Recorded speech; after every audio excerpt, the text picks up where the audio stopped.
non-current assets learning quiz.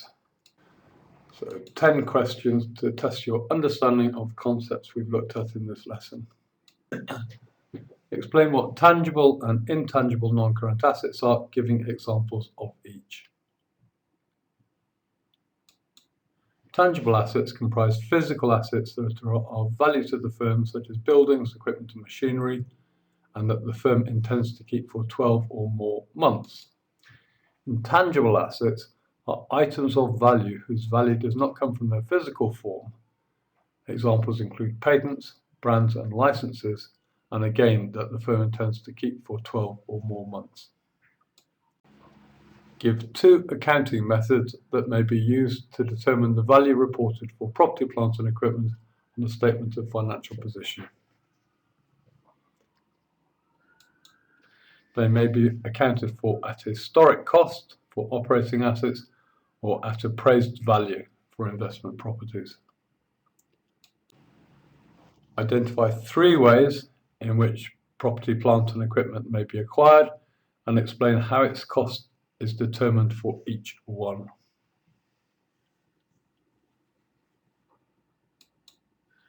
Now, firstly, they may be purchased separately, in which case the cost is determined by what they paid for it at the time. Secondly, they may actually be built by the firm, in which case the acquisition cost reflects all construction costs, raw materials, labour, equipment costs, and may also include capitalised interest from project-specific financing. It's something we will look at in more detail in a later lesson. And finally, they may be acquired through a business combination, an acquisition, in which case acquisition cost is an appraised value at the time of the acquisition.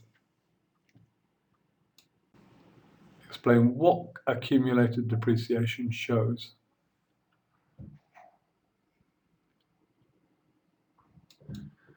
It shows the amount of a tangible non-current asset that has been used up in generating revenues or benefits for the firm. Explain how the value for net PP&E reported in the statement of financial position is determined.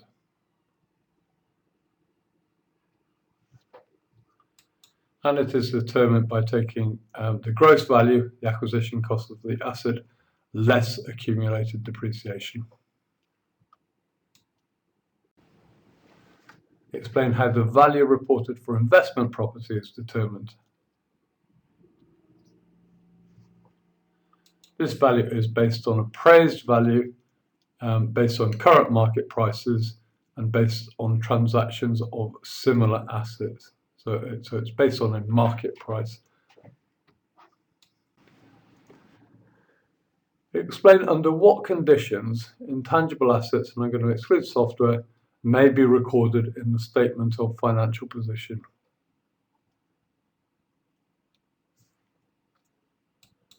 Well, when acquired separately, so as the patent is bought from another firm, or as part of a business combination, wherein they are an asset which is owned by a company which the firm buys.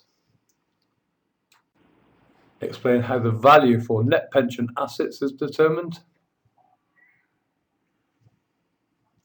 Net pension assets relates to companies with defined benefit plans, and it arises from defined benefit pension plans where the plan has a surplus, and it is given by the value of the pension plan assets less the present value of the pension plan defined benefit obligations.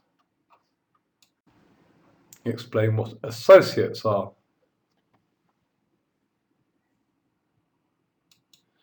Associates are companies in which the firm has significant influence but does not have overall control, normally defined as 20% or more ownership share, but less than 50%.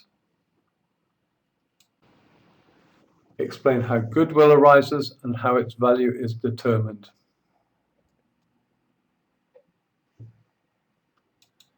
Goodwill arises from the accounting treatment of acquisitions of other firms. And in terms of how its value is determined, at the time of the acquisition, the assets of the firm being acquired are all revalued. A net asset value for the firm being acquired is then calculated which is equal to the revalued assets less its liabilities. And the value for goodwill is simply the total price paid for the company being acquired less its net revalued assets. And these are the questions that we've looked at for this lesson.